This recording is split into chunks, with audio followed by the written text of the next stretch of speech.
Welcome everyone to the LightBringers today's Journey to Divine Love conversation with Bill Frase. I'm Lorraine here in Bend, Oregon, along with two friends. Hi everybody, I'm Yvonne and I'm from Central Pennsylvania. I'm Beth and I'm from Lincolnshire in the UK. So before we start, shall we start with have a prayer? Yes, let's do that. Heavenly Father, as we come together to share and enjoy Bill's faith journey, we ask that we may come to know you more fully day by day. We pray that one day everyone may come to know of your precious gift, your unconditional divine love, which we only have to ask for to receive. We love you, dear Father, and we thank you for your many, many blessings. Amen. Thank you, Beth. And thank you both, all three of you, for being here. It is Monday, March 22nd, 2021. And with us today, we are glad to have Bill Frase, who will share his story with us. Oh, it's great to be here with all of you. Thank you. So I guess I'll start with, I always had this sense in my life that something wasn't quite right with the world. Just different things would happen that were, unpleasant or didn't make sense to me. And that had me sort of, I think even early on, kind of assuming that, well, at some point we would figure this out, humanity would figure it out. And of course, then you learn about human history and you realize, gosh, no one's figured this out yet, like why the world is so messed up.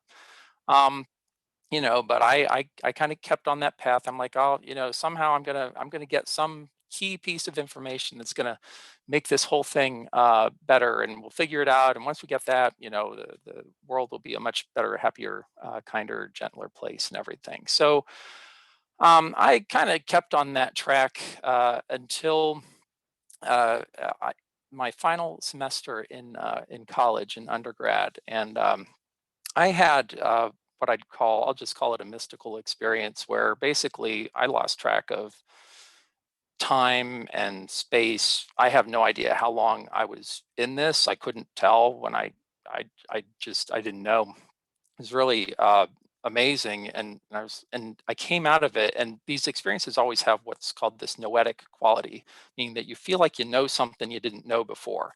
And I came out of that feeling like I knew something I didn't know before, but I couldn't really articulate it. Like it was just my mind had sort of been blown. And I tried to talk to people about this, and I was trying to, again, figure it out. I'm using my head here, my mind. I'm like, I'm gonna figure this thing out. And so that sent me on kind of this quest for, like, not just conventional things. I'd always been interested in the supernatural, the paranormal, those kinds of things.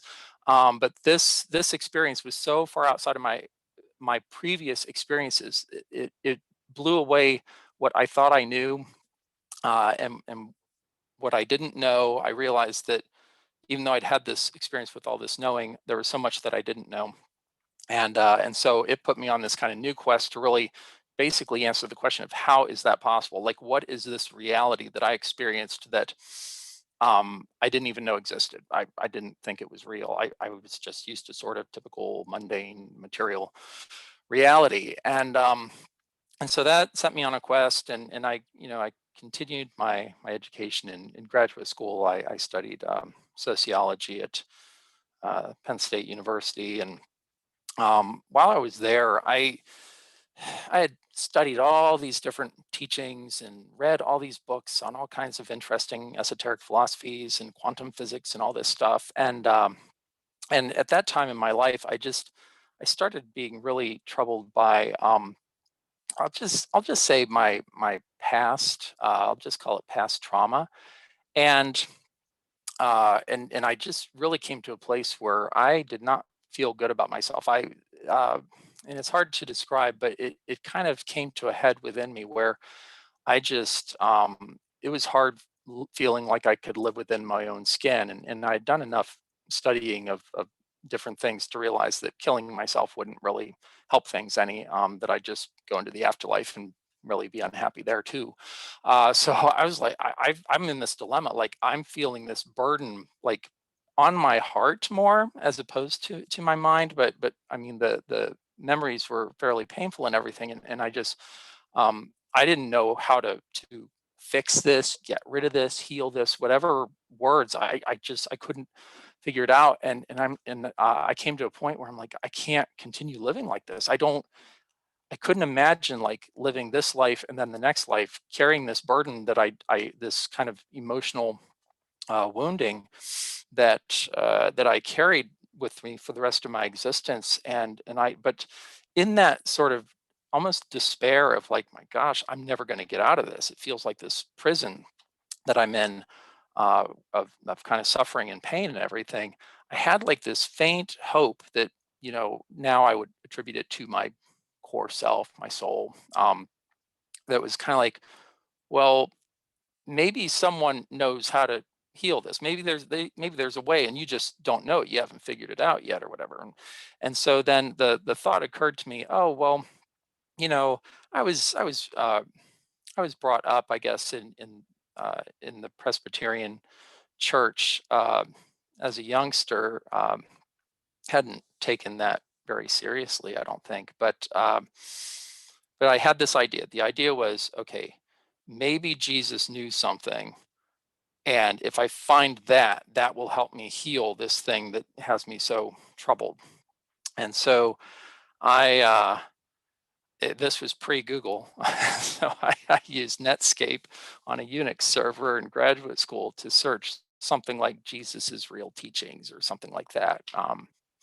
And up came a website with information that claimed to be from this lawyer, James Paget, in early 20th century Washington, D.C., who had received all these messages from Jesus and a whole bunch of other spirits, claiming to basically have the teachings that kind of were supposed to be in the Bible, but that didn't all quite make it in.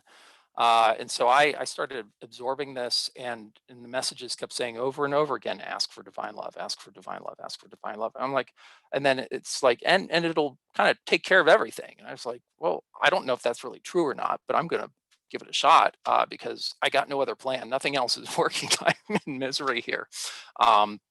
And so I started praying. I don't really remember feeling or experiencing anything at first, but I think after a few months of doing that, I realized that that thing that I thought I would carry for my eternal existence, it was gone. Like I had memories, but they didn't cause me pain, didn't trigger me emotionally. I didn't have that heaviness upon my heart anymore. And I was like, wow, this stuff works. So I kept doing it, because I'm like, well, if it can do that, then probably can do all kinds of other good stuff. And I kept reading. And after I left graduate school, I found a mentor on the path of divine love who we actually corresponded over mail. We sent letters on a probably almost a monthly basis where I would ask questions, she would answer them, would go back and forth in this conversation over, I don't even know how many years it was, years. We had this conversation and everything. And yeah, and so that was, all these things that I look back and I'm like, wow, I've had these really awesome experiences and blessings. And at the time, I didn't really understand or appreciate what I had. Uh, but then in 2014, like I had always just prayed for divine love by myself in my home. Hardly anyone knew I did it. I mean, I think, yeah, my wife was aware or whatever, but it's just what I did. And it wasn't always a constant thing. There were times I prayed more, times I prayed less. It all depended on circumstances and those kinds of things. Or that's what I told myself. And then in 2014, I had an opportunity for a divine love retreat conference. It was the 100th anniversary of the celebration of the receiving of a message by Mr. Paget, in 1914. So this is 2014, the 100th anniversary of the first message received by James Paget from Jesus, I believe. And so I went to DC. I was the first one to register. I was down there, like, and then as I'm driving down there, I'm like, oh my gosh, I don't know any of these people. What's going to happen? And anyways, the what I experienced there, praying for divine love with other people who knew how to do that, and being in that atmosphere, I mean, it was, when I look back on it, I mean, that was a real touchstone in my journey, because I realized, wow, there is power to praying with other people for divine love, and I didn't really know that till then. I had all kinds of experiences and perceptions of things that I'd never experienced before. In that, it was like 2 or 3 days we were there in DC, and so that experience kind of kicked me into a whole other gear of like, okay, I really need to, do this thing more, ask for divine love more, and with more intensity than I've done before. So that helped me to kind of continue on that path. And so where I'm at now in uh, 2022 is basically, I want to help as many other people as possible to have this experience of our Creator's unconditional divine love. I want to help as many people as possible to experience that for themselves, both through their individual prayers for divine love, and also by praying together with others. So I think I'll just stop there and open it up for us to have some conversation. Wonderful. Thanks, Bill. So you talked about Netscape and Unix. That's like long ago. I remember when those came into being, and when I was at Oregon State. So that was almost guided, wasn't it? Yeah, yeah. That came up for you.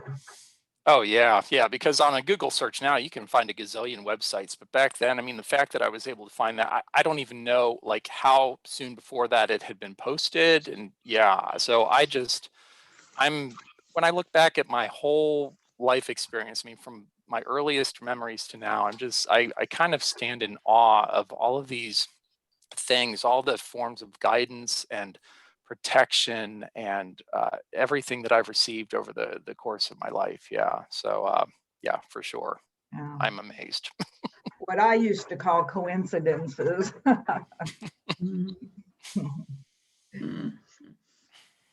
So I just love your story.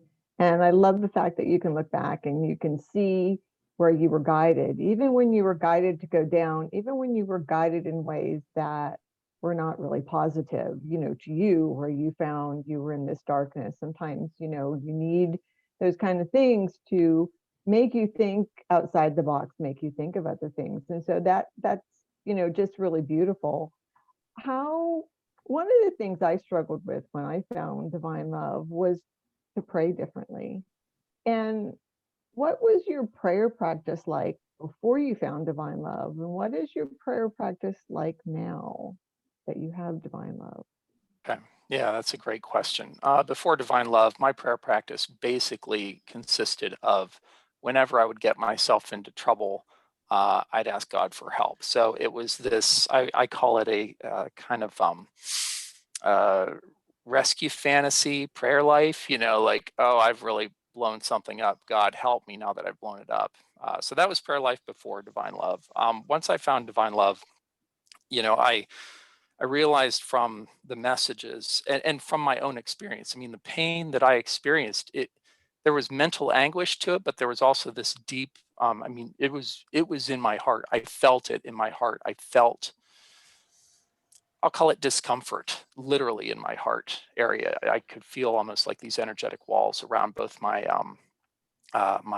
my chakra heart and my physical, biological beating heart. And so I realized that I needed to go deeper in my prayer. And so when I asked for divine love in that, I did my best, as the messages said, to do it as fervently, as passionately, as intensely, as I could do, as I could muster, as I could pull it together to try to do that.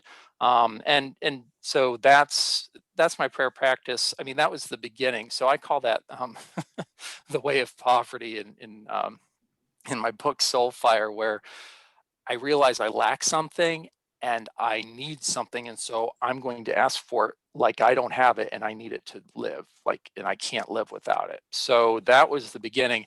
And as I've gone along the path, I've realized that there's another kind of way of looking at it, and these aren't mutually exclusive. And a lot of times I'm praying from both at the same time. So there's these mental categories that don't really correspond to the actual multidimensional reality of the soul. But now, I mean, my prayers tend probably on the more way of abundance side, where I'm very grateful for the blessings that I've received. And I know, because my prayers have been answered in the past, I know that when I do the best to express the desire of my soul for more divine love, that it is forthcoming, that it comes in that moment that I do that. So yeah, and people tend to think, I think, when they hear the words prayer, they think that prayer is about words or formulas or incantations or whatever you want to call them. And for me, really, it's I sometimes use words, but a lot of times in my prayer practice, I don't use words really much at all. I'm going for that experience of receiving divine love into my soul, and the peace and joy and light and beauty and truth and goodness and all those blessings that come with it. I'm just sort of doing my best to bask in that and open myself more to that experience. So that's a great question. Thank you for asking. A little bit further I on that. Oh, go ahead, Yvonne. I love your description of praying and asking for that, like your life depends on it, because that really is very true. And I love the way you describe that. So yeah, thank you for that. I thank you, Bill, for that. It was lovely. It's lovely to hear you talk about what has happened to you. And I think it must be really very encouraging to people who have had really bad times and actually can see that there is a way of turning to God. I'm really interested in the prayer aspect of the actual mechanics of praying, because I know you're saying to pray earnestly and to give your all, but there is clearly a difference in praying in church and praying for divine love. And there's, from my angle, and correct me if I'm wrong, I see it as starting in prayer but then going into meditation. And could you give me some idea of how that is? Are they together? Are they separate? Over to you. Could you do some explanations or give us some tips on how you pray and meditate? Yeah, it's interesting. I don't really use the word meditation. I tend to call it asking for divine love or prayer, because there are so many different forms of meditation that are available, and so these are words that are attempting to kind of point at reality. So for me, I mean, it is prayer for me. It's well, and there's another. I mean, there are other words for it that come out of a more I'll call it a Christian or a devotional kind of context, but I don't tend to use this word or think about it very much. But it's this expression of gratitude, adoration, awe, wonder. But again, it's I mean, there's some of it going on in the head, but for me, I mean, I experience my soul being like here, like in my torso here, and so it's that's the place where I'm looking to express those things from is from this aspect of myself. And so yeah, I guess when I hear the word meditation, now that I think about it, meditation, it's to me, and again, this is nothing against anyone's practice, everyone has their own practice and everything, but for me, when I hear meditation, it's too much about the mind and it's too detached for me. Because so yeah, that's a distinction that I hadn't really thought of before. When I'm praying or asking for divine love, they're the same thing for me. I'm I want it badly. I want it really badly, whether that's because I've had it before and I want more, or I'm really kind of feeling the lack right now, whatever it is, that's what I'm going for. So yeah, I think that's why I don't use meditation, because so often associated with that is kind of this idea of a certain mental state, which I'm not actually going for. Like when I'm praying, I'm not going for a meditative state. Like if words come in, great, whatever. If they don't, but I think but my monkey mind has over the decades calmed down some. Like I have much more, I guess, self-control, I think, in terms of my mind and my emotions now. But it's not because of what I would call a meditative practice. It's because of the ongoing transformation of my soul, which then has uh, an effect on the functioning of my brain, my material mind, those kinds of things. So I don't know if that's helpful, but that's what that question Yes, it brings is up. helpful. I think meditation, it's bandied about an awful lot, isn't it? And people talk about going within and or connecting with the universe. And I think that is you've described it as you are communing with God, with your Father, and it isn't a general thing that you're meditating just generally. It's directed prayer. Yeah. Thank you. I'm glad we're spending this much time on prayer, because I think it's a real challenge for people who are new to divine love, either coming from an established religious practice where there are prescribed prayers and such, and then, or coming from no spiritual background. So I do appreciate that you're willing to share that with us. One other thing I wonder is private prayer or group prayer. I know there's a difference for me. So what's better, would you say? Is there a better? Yeah, for me, that I'm in so many things in life, I consider myself to be a both and kind of a person. So, so for me, individual and corporate prayer, both and are wonderful and important. For the first,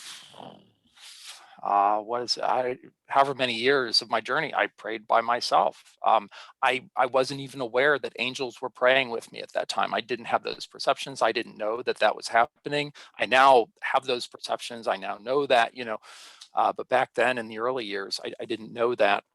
And then, like I said, when I discovered, praying with other people, I mean, whew, the energy. I mean, it was the first time I perceived angels. It was, and then just the atmosphere. Like I was in that space.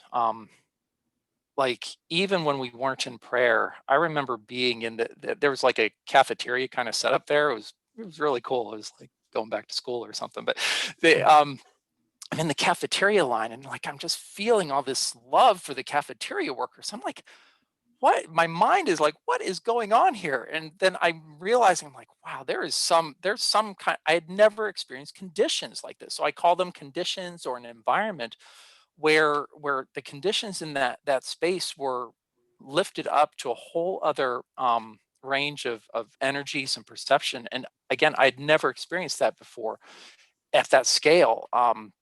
And so that whole experience, I guess this is my long-winded way of saying, yeah, individual prayer, that practice is critical because it doesn't depend on anyone or anything else.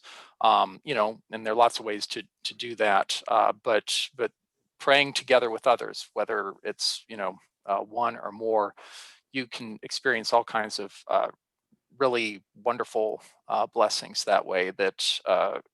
Yeah, so for me they're different, but they're both super important. And again, I didn't even know that. For how many years on my journey I didn't know that. So I'm excited for all the people now in the world who have the opportunity to realize, oh wait, I can pray by myself. That's important, good thing, do that. And then for them to also know the thing that I didn't know for, I think it was over a decade. I've lost track of the years, but where I didn't I had no idea that mattered, that it made any kind of difference. And it's like, wow, it's super duper makes a difference. And for people now to have that knowledge and to have those opportunities, because of Zoom and online circles of light and everything, is just a huge blessing. So yeah. It has to be praying for divine love, I believe, to get that experience. And and so I say experience, it also means you've had a little more experience than the beginner. So let's go back to the very beginning for some people. And so I hear people say they pray, but they don't feel anything. What's your advice to them, Bill? And this can be the end of our prayer discussion because we have lots of other things to talk about. Yeah, so all I can really say is based on my own experience. Like I said in my story in the beginning, I don't recall experiencing anything when I prayed for divine love. I don't remember any perceptions. I don't remember feeling anything. And then after I'd been doing it for probably a couple of years, I started to feel things. I started to feel like this warmth in my torso, and that became kind of a signal or an indicator to me that that I was receiving divine love. But again, I think it took me a year or two to get into that space. And so the only thing I can now encourage people to do, because now whenever I pray for divine love, I always feel it. I always experience it. I know it's happening in that very moment. And I know that there are people that don't experience that at different points in their journey. And that's been the case for lots of people over a long period of time. And so in my own limited way, the best I can say is keep doing it, even if you're not feeling it. And I guess the other thing too is that's why, like, I like the idea of the way of poverty in terms of prayer. Like, if you're not feeling it, I mean, pray while you're asking for divine love. Pray to feel it. I mean, ask for help in feeling it and experiencing it.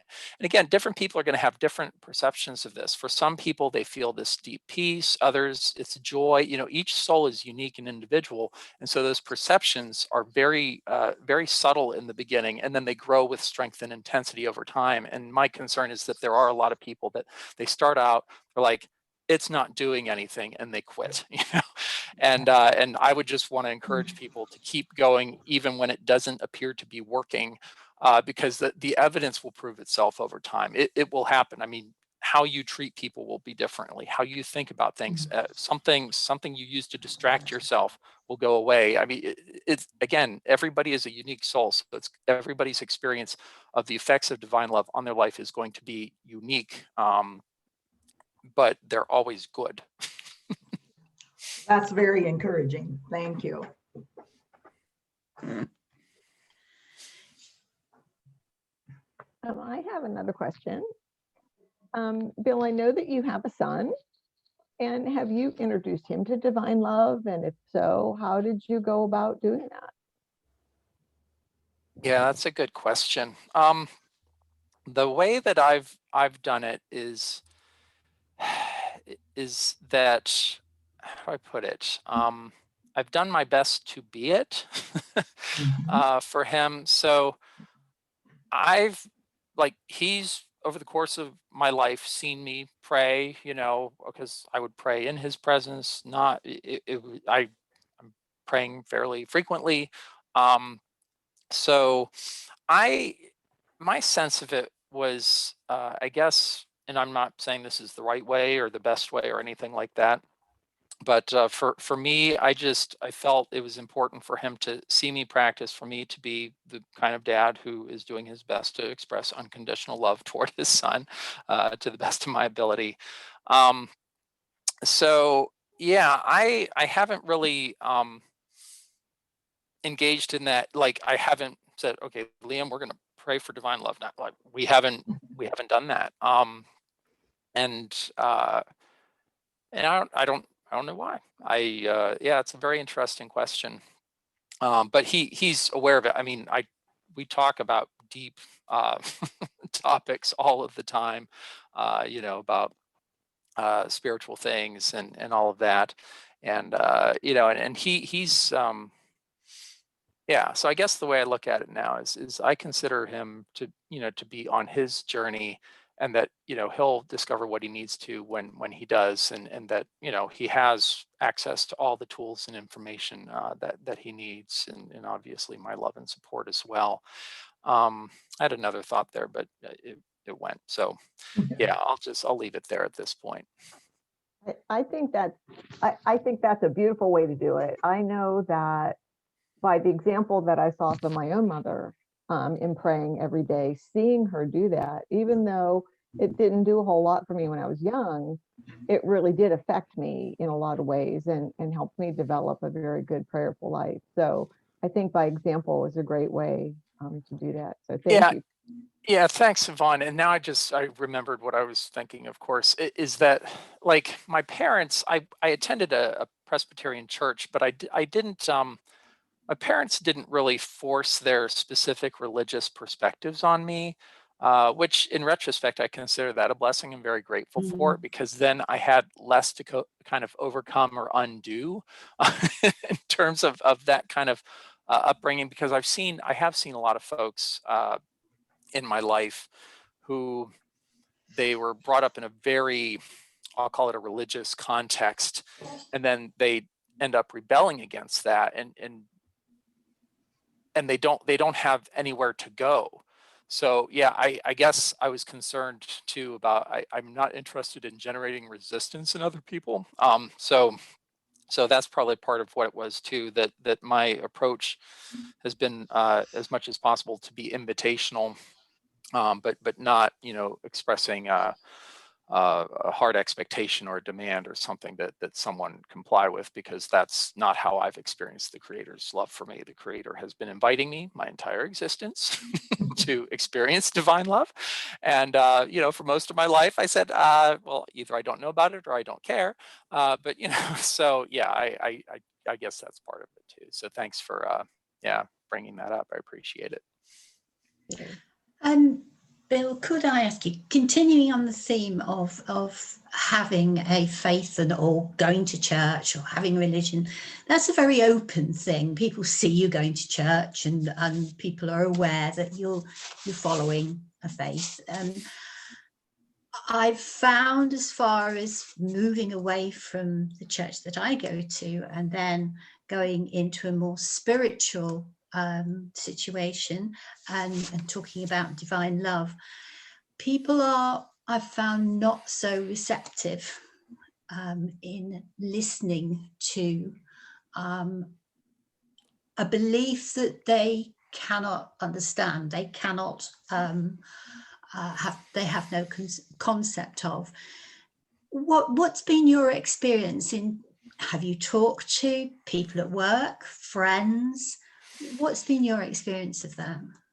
Yeah, it's a really good question. I very early on in the journey of divine love, I was really hot to tell people, about this wonderful truth I've discovered and how it's changed my life and all these things. And kind of like you, I've found people not so much have been interested in that. And so as I've gone, and I participate in the United Methodist Church, I've been involved in Christian education and sing with a men's group and all these different things. So it's been an interesting journey that way. So what I've kind of come to over the years as I experienced those things is that I I look for opportunities to plant seeds of possibility for people. So, for example, when I'll be in a class and it'll be an adult Sunday school class, for example, and someone will say, well, it's impossible to know the essence of God. I would say, well, how do you know that? And why would God deny us this blessing if can't God give us God's own essence if that's what the Creator desires to do? And of course, they never know how to respond to those things. And I don't expect a response. It's more of a rhetorical question, but so I look for my opportunities in those kinds of contexts when people are expressing a very limited or limiting perspective of the Creator to do my best to expand that. And that was my experience of my mentor. Sometimes I would express limited perspectives of the Creator, and my mentor would write me back to say, well, I see it this way. And I'm like, I like your way better. So so I try to do that. And for me, I mean, a lot of it is my prayer life, my doing my best to be an example of unconditional love and kindness and gentleness in this world. And believe me, I'm a supremely imperfect example of it. I'm doing the best I can. We all are. And yeah, and trusting that. And the thing that has really opened things up, it has been the development of a circle of light at that church. So in that context, I was guided and supported both in terms of people and the angels and the Creator in terms of starting a circle of light within that United Methodist Church, which I did in the spring of 2018. And what I realized is that with those folks, kind of like with what I'm talking about with my son or these other circumstances, is I didn't feel guided to beat people over the head with, you need to pray for divine love. If you're not praying for divine love, there's something wrong with you. No, these were all people who had their own prayer practices that were feeling guided to come to this. And so the deal I had with God and the angels was, I'm going to do my best to bring the highest spiritual conditions within myself by being as much as I can within the flow of divine love within my soul before, during, and after this circle, and trust that people will be led to those experiences. And what I found is that people would come, people would go in that circle, but the people that stayed, we eventually started having conversations about prayer. Well, how are you praying? And everyone had a different methodology, and at one point someone asked me, well, Bill, how do you pray? And I told them very simply how I pray. And they're like, it was like a revelation. They're like, I've never prayed that way, but they've been praying their whole life, but they've been praying more from here. And I was more coming from the heart. And as soon as that person did that, she's like, my life has changed. Like, this is completely, and so I've been amazed at how the deal that I made with the angels and the Creator has been held up in that circle. That they have led each person to discover their own way of asking for divine love in that circle. And and recognizing that I'm the primary person who's responsible for the tone of that circle and what happens in that circle through my condition of soul, not through my mindful attempts to control what's going on in that circle. So that's been a journey. So I can't even remember what the original question is, but I think that's it. it. Okay. Answered it and more. Thank you. I think that's a great example of waiting for people to ask before giving them your advice and information, because that's when they're ready, is when they're asking. So I'm curious, do you have any uncertainties or challenges at this point relative to your path on divine love? Oh, these are such wonderful questions. Yeah, no, these are wonderful questions.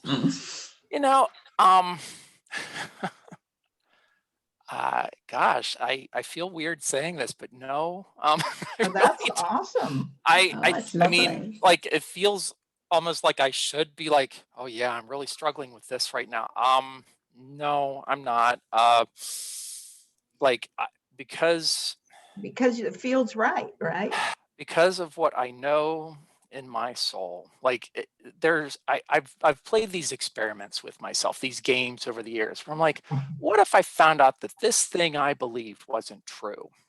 Like, somehow a scientific experiment was run that said, we'll play this game, that Jesus of Nazareth never existed. He's a complete fabrication. And I'm like, what would I do with that? And I'm like, it doesn't matter, because I know what I've received and how I got it through this imaginary thing, which of course I do believe Jesus of Nazareth was a historical being and it continues to be with us and everything. But I go down these mental pathways, and now I haven't been able to come up with one where it's like, gosh, if this happens, man, the deal's off and I've just been on the wrong track all these years. It just hasn't happened for me. Whereas before I discovered divine love, I had explored all these different pathways and ideas and knowledge and stuff that people invented, and it's beautiful, fun, creative stuff. But I possess the truth. Like, I know the truth within my soul. It's not about what I believe. It's what I know. It's who I know. The perceptions of the Creator's love for humankind. Like, there are no words for that. To know the Creator's love for me as a child made in the image of the Creator, and as a participant in the divine nature of the creator. I mean, there are no, I can say those words, but I cannot express those words, but I know now the three of you, and hopefully those who listen to this recording or watch it will have some sense of what I know in my soul. So there is no doubt there. There's no questioning in that space. I'm doing my best to live my purpose in this respect of helping people to discover the truth, the reality, the power of divine love. And I receive confirmation that I'm on that path within my soul and within my experiences. And so, in the world of belief, I mean, doubt, it's rampant. It's like, well, I believe this last week. I mean, you could believe one thing one week, believe the opposite the next week, and go back to believing the other thing the week before. But this path, as I've experienced it, is that this knowing, this sense of love and trust and hope and joy, it continues to grow and expand, to deepen, to gain new facets and development of this multi-dimensional reality that the creator is inviting us into. And so really long answer to a simple question, no. Oh, Beth, I know you have that one particular question you want. I have, and I've asked everybody, Bill. What is it in life that brings you joy? Yeah. What brings me joy? Such a beautiful question. Lots of things bring me joy. Probably the thing that brings me the greatest joy is the recognition that I've had some small part or witnessing of someone's growth or discovery or unfolding of the truth of this deep and great truth of God's unconditional love for us. So being able to witness people as they grow into that, to share something that helps someone along their journey, that's probably the greatest joy for me. Is that experience, that acknowledgement, that some type of recognition that something was triggered in something, a switch was flipped, a perception was tweaked, a possibility was opened, something along those lines that helps someone to, I guess, continue to make progress on their journey. No, that's lovely. Thank you. Yeah, Thank you. thank you. Well, it's been delightful visiting with you this morning, Bill. Thank you so much. It's pretty obvious that missing something that was there when you were quite young, not so many years later, is finally totally gone. It's good to hear. Yes, it is entirely true. Yes, it is a huge and tremendous blessing. Yeah. No, it's been amazing, Bill. Thank you for sharing all that. It really has been a lovely time. And yes, and it's always nice to get to know people better. Yeah, same here. Yes, it is. Same here. Yeah, and I just want to express my gratitude for the three of you for doing this, for engaging in this conversation, and for asking such lovely and beautiful questions. It's been a real joy. So thank you all so much. It's our pleasure, isn't it, Yvonne? It is. Thank you very much, Bill. You all three go have a great, wonderful day. God bless you. Okay. Bye. Bless you all. Bless you all. Bye.